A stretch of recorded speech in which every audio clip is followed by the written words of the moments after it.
Joga ima nekaj skupnega z gluho in naglušno skupnostjo, je prepričana naglušna učiteljica joge Bojana Galun.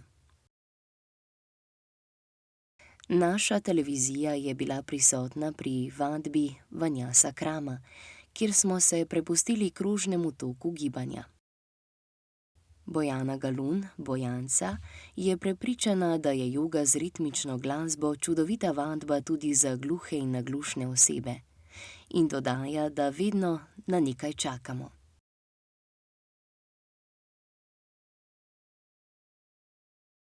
In tako se lahko zgodi, da življenje steče mimo nas.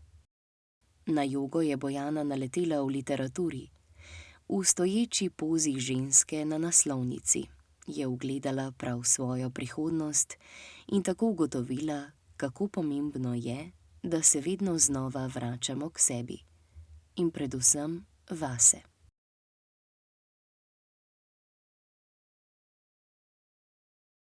Jaz sem se spoznala z jogo najprej preko knjig, že v najstniških letih, in pol takrat sem imela steznik, ampak nekako želja je bila, da bi šla v te vaje. Sicer pa sem že kot otrok ta gumitviz pa špage, valjda, da smo deklice delale špage in tekmovale, katera naredi špago.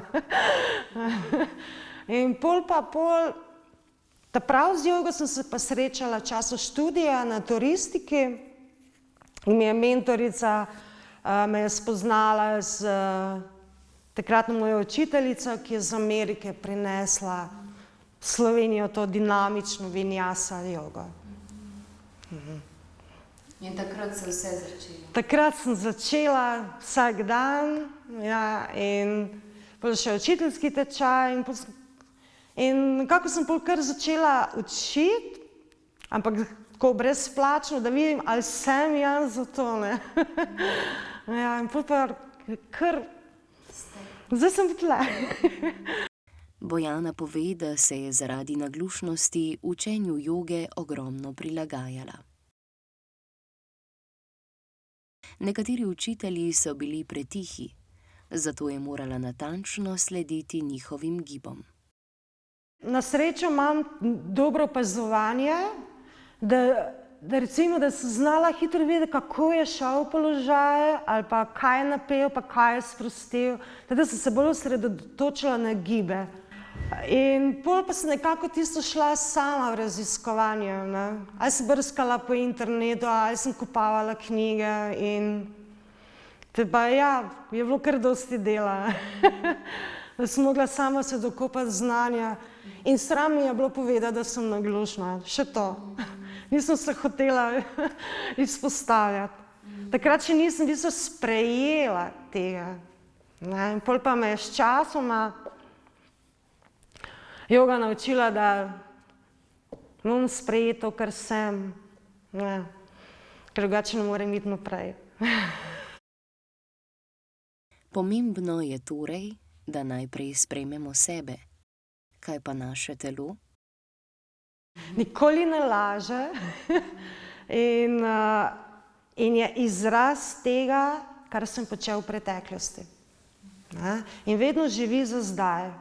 Telo ne živi za nazaj, za naprej, vedno za ta trenutek. In ko se osredotočim recimo na blazini, skozi dih, pač stopim, samo skozi dih lahko stopim telo in ga poslušam in mi daje občutke.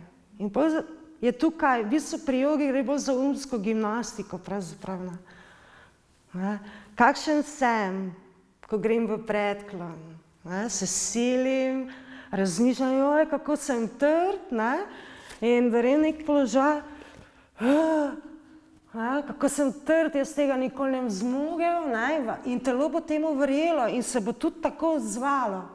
Če pa se osredotočim na dih, kjer je resničen, dih poteka zdaj, takrat pa, in da skozi dih v bistvu, ko bi rekla, začenjam lažje poslušati, do kam segajo današnje meje telesa. In če telo čuti, da mu zaupam, se bo odprlo in me bo vabilo globlje. Bojana pravi, da ima tudi joga svoj znakovni jezik. Celo telo je kretnja. Uporabljamo pa tudi recimo mudre, ki so kretnje naših dlani. Mi imamo pa tukaj en taki globok pozdrav ali pa jaz najraje rečem, da združimo vsa nasprotja v sredino, ker v bistvu gre za to, da naš skače vedno nekam preteklost, nekam prihodnost, sredina je zdaj. In ko povežem levo, desno, sem tu zdaj. Nebeška mudra nam pomaga pri umirjanju šumenja v ušesih. Takole uporabim sredinec, ga spodvijem pod koren palca in ostale prste sproščeno stegnem. Takole lepo dolgo držo. Krona glave podpre nebo in zaprem oči in se samo lepo sprostim v toku diha.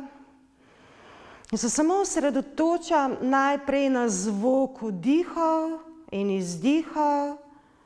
In po nekem času se osredotočam na prostor, ki samodejno nastane med vdihi in izdihi. In pol ugotovim, da je isti prostor, še preden pride naslednja misel. In tale mudra v bistvu pomaga, da nekako mi ne uhaja ta eter, ker pač sredinec je kao eter, prostor, da mi ne uhaja prostor navzven, ko smerim vase. Ali obstaja joga v znakovnem jeziku? Poučujejo jogo v znakovnem jeziku čisto normalno in tudi sama bi rada to uvedla. Ja, je mogoče malo drugačen pristop, predvsem še študiram, kako bi to, kako se mi začetno sproščamo, pa samo opazujemo, in zaprte oči bi verjetno pri njih trebalo imeti priprte oči, da bi oni videli, kaj bo naslednjo, da oni ne bi mogoče zapirani oči imeli, recimo to.